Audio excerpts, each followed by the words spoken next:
What's going on, everybody? It's the Variety Film Brothers. I'm Andrew. I'm Thomas. Welcome to Variety Discussion, and today I'm not very excited because we're talking about The Incredible Hulk. Listen, if you're thinking about watching The Incredible Hulk, don't. Bad stuff happens. It's very popular to hate this movie. I don't always like to just go with an opinion because it's popular, but I don't like this. I don't either. So for the last two videos, we've forgotten to give our score for the movie until like the very end of the video. So I'm gonna start making it right. What would you give this one out of 100? 54. 54? I have to give it about a 45. All right, so let's actually, I guess, get into why we hate it.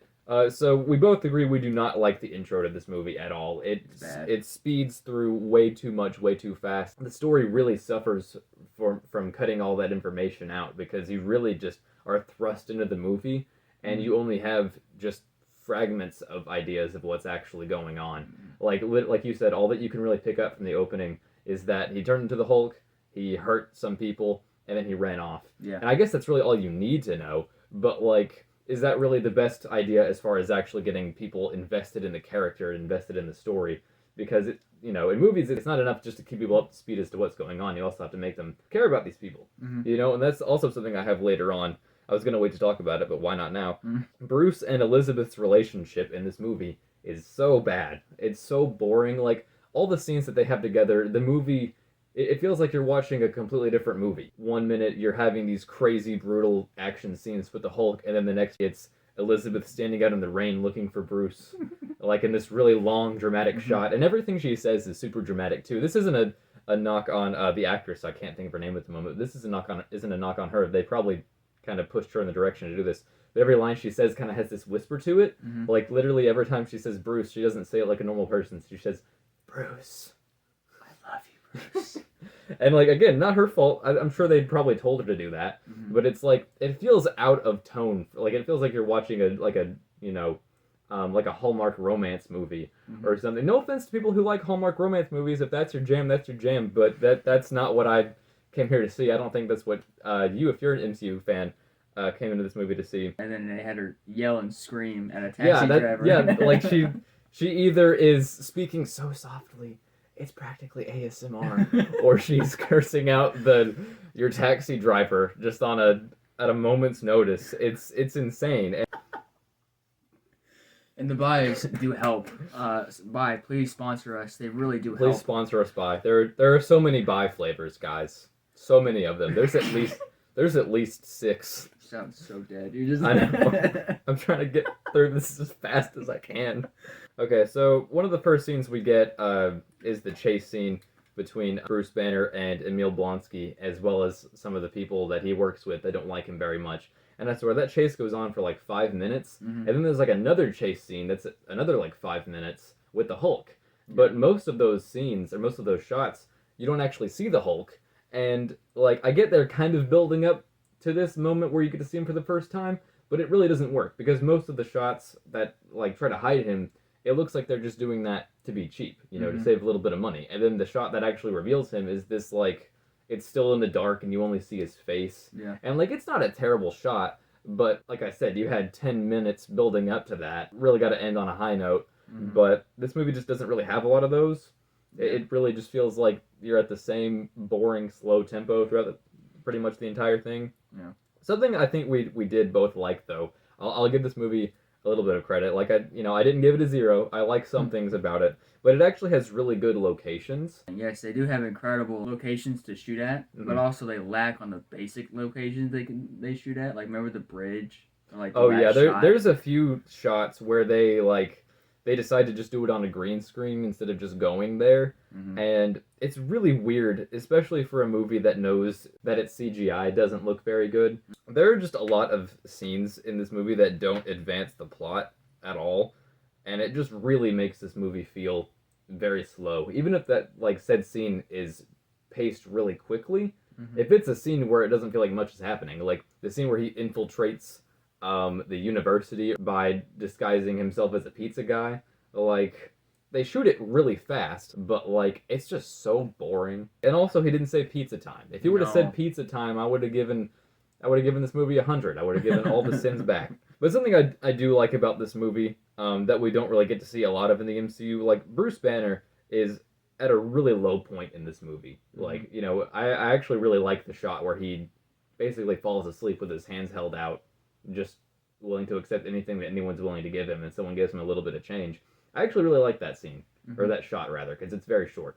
And it's nice seeing MCU protagonists just at really low points, just really struggling. I think that's when we see them at their best. I mean, not that this movie really takes full advantage of that, but that is a little something that I like. But there are just so many more bad scenes than good scenes in this movie.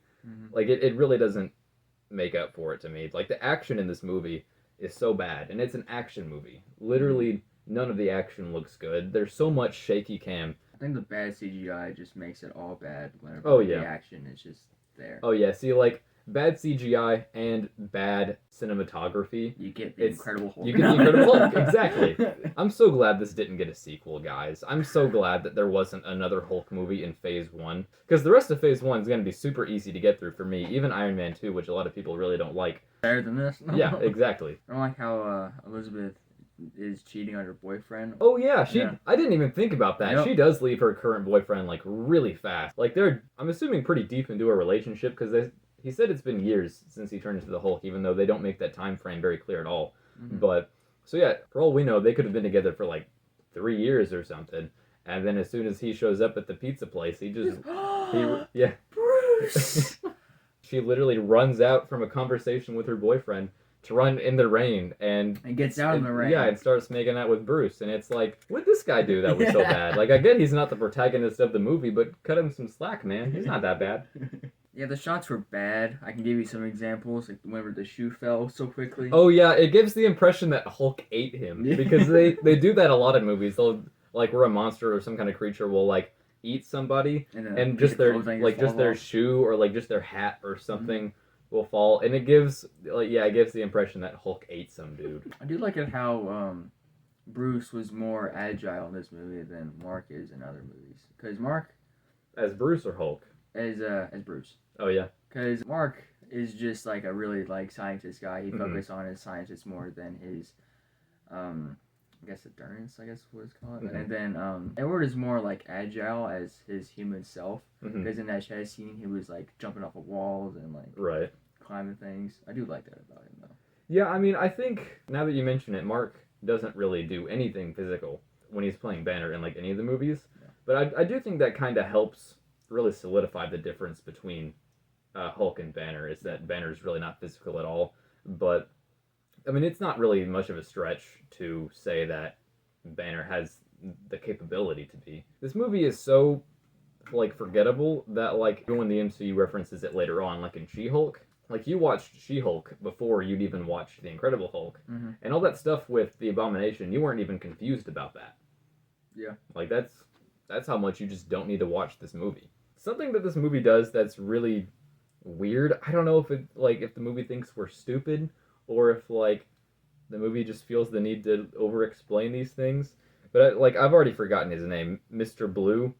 I just feel like, why'd you have to have him wear a blue shirt? Yeah. You know what, is it a big deal? No. Is that something that most people watching this movie even really noticed? No, probably not. But, to me, it's like, did they feel like he had to wear a blue shirt or this would be confusing?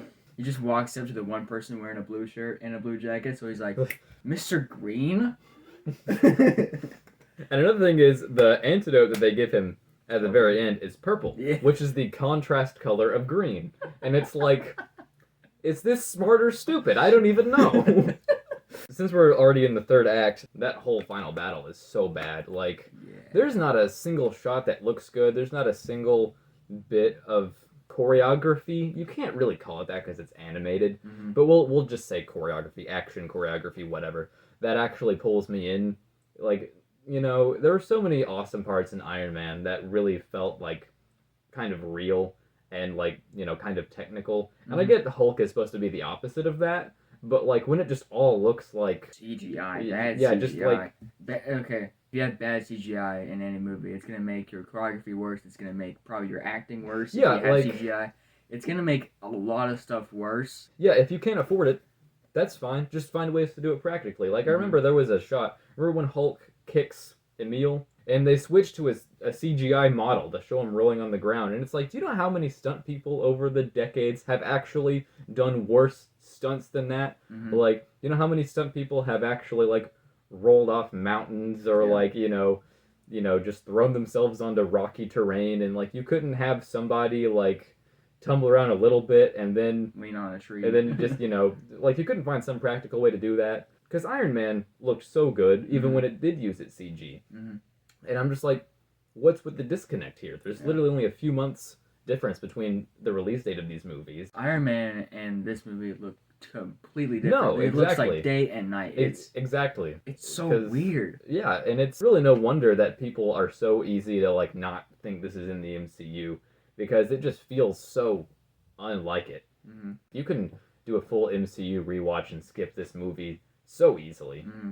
And I remember what I wanted to talk about. Okay, so Memory bank. this is a big thing that this movie does, and I think this is another reason why people skip it. It does not know whether or not it wants to have Bruce Banner and Hulk actually be two separate entities. Oh, Because yeah, the they- altered ego. They talk about that so much, and it's like, okay, I'm ready for an explanation. You're pulling me in a little bit, Then they just and cut you then off. yeah, and then they're like, they just end the scene there. Like, there's a scene where Bruce and Elizabeth are talking, and she asks if he can remember things from being Hulk, and he's like, well, just what do you say? Just images and feelings, something Yeah. really vague like that. And so she's like, so there's still a part of you in there. And then Bruce doesn't know what to say to that. But at this point, I'm pretty sure it said that he's been Hulk for a few years. Like, how could he just not know about this at all, about Mhm. himself? You know what I mean? And that's something that they make very clear in the Avengers, which is the next time we see him, with Bruce Banner saying, I put a bullet in my mouth and the other guy spit it out. Yeah. That's an awesome line, dude. Like, that is such a good line. And Yeah. we'll gush over the Avengers when we get to the Avengers, which isn't too far from now. Mhm. But that line already solidifies so well that there are two people, very distinct. In this movie, like, just like the CGI, it's very wish-washy. So, since it doesn't really determine whether there's two people inside the Hulk right now, I want to know how the other guy, or how Hulk stays so calm with Elizabeth. Oh, yeah, Like, exactly. That's something I that noticed, starts too. to get me mad, because Yeah, exactly. there was a scene where Elizabeth is in the cave with Mhm. Hulk, and she calms him down probably in about 5 seconds. And there's a scene whenever he was getting like with like the purple Oh, yeah. stuff, and then he gets shocked and he gets turned into Hulk very quickly, and then Mhm. Elizabeth just gets on top of him and then just calms down immediately. Think about it. If Right. I'm the Hulk, I don't care if there's someone on me. I'm gonna take that Yeah, and throw like, it. it's supposed to, like, I get you can be relatively calm as Hulk. Like, you can, like, But the shock thing though. yeah, exactly. Like, that should have made him really angry. Yeah. And, like, they just have him really flip-flop. Like, he'll be super angry, crushing tanks 1 second, and then, like, he'll look pretty chill. Mhm. And it's like, again, I get, like, in Ragnarok, we have Hulk be fairly chill sometimes, too. But, like, in this movie, it's very important, to be very clear with these things, because they were really, like, this movie was obviously very important at the time. In the MCU, it doesn't matter at all now. But, like, this movie was really integral to setting up the Hulk. It was very important for that. And I don't think they did a good job at all. Yeah, and also in the later Marvel movies, whenever Bruce does turn into Hulk, like Hulk is not able to like not catch feelings, but I mean like really get to know Black Widow whenever she's there. He just kind of runs off, which is kind of weird. Because in this movie, he was very close with Elizabeth, Mhm. and then in Black Widow, you really didn't get anything with the Hulk. I mean, in some moments you got cases with Bruce, Yeah, but these are more so problems like with the later movies, is Yeah. that they just don't continue. yeah, they It's- don't continue Hulk's story very well Mhm. throughout the movies. And I guess that would be the one advantage to him having his own like trilogy, but like I would not want a trilogy that feels like this. Mhm. I would not want that. I'm trying to blow through this pretty fast. I love this channel, don't get me wrong. I love doing these videos, but when we have to focus on a movie that I really don't like, Mhm. and this is coming from a huge Marvel fan, by the way. Like, look at all this nerdy Marvel shit right here. When a huge Marvel fan says they really don't like a Marvel movie, You that's know it's bad. yeah, that's when you know you did something wrong. So I really wanted to like lightning round through this video because I don't really know if the people want to sit through it either. For our next variety discussion, we're actually doing sort of a surprise video, because we're going to stick with the MCU until the end of Phase 1. We've decided that, until the end of Phase 1, and then we're going back to Star Wars for a little bit, I think. I don't think we have it planned out that long term yet. But our next video is going to be a surprise video on a movie that we both really like, to kind of, I guess, get the taste of this movie out of our mouths and kind of make this a little more enjoyable for us again. So look forward to that. A lot of channels that talk about movies or review movies or whatever, or react to them, they'll have like a schedule that they post on their community tab. But we can't use that yet because we don't have 1,000 subscribers yet. Like, we're not going to make a video just posting our schedule, like for the next month. And our schedule changes a lot anyway. It's hard to really plan this out too well because we're both pretty busy. The life of a celebrity is very difficult. Oh, yeah. All right, so I think it's about time we wrap this video up. I can't wait to talk about better movies. Yeah. Not that we're ever going to talk about movies we don't like again, because, again, variety. Star Wars sequels. Yeah. Sorry. Thank you guys so much for watching this video. Don't forget to like, comment, and subscribe to the channel, and we'll see you in the next one. Peace. Hulk smash!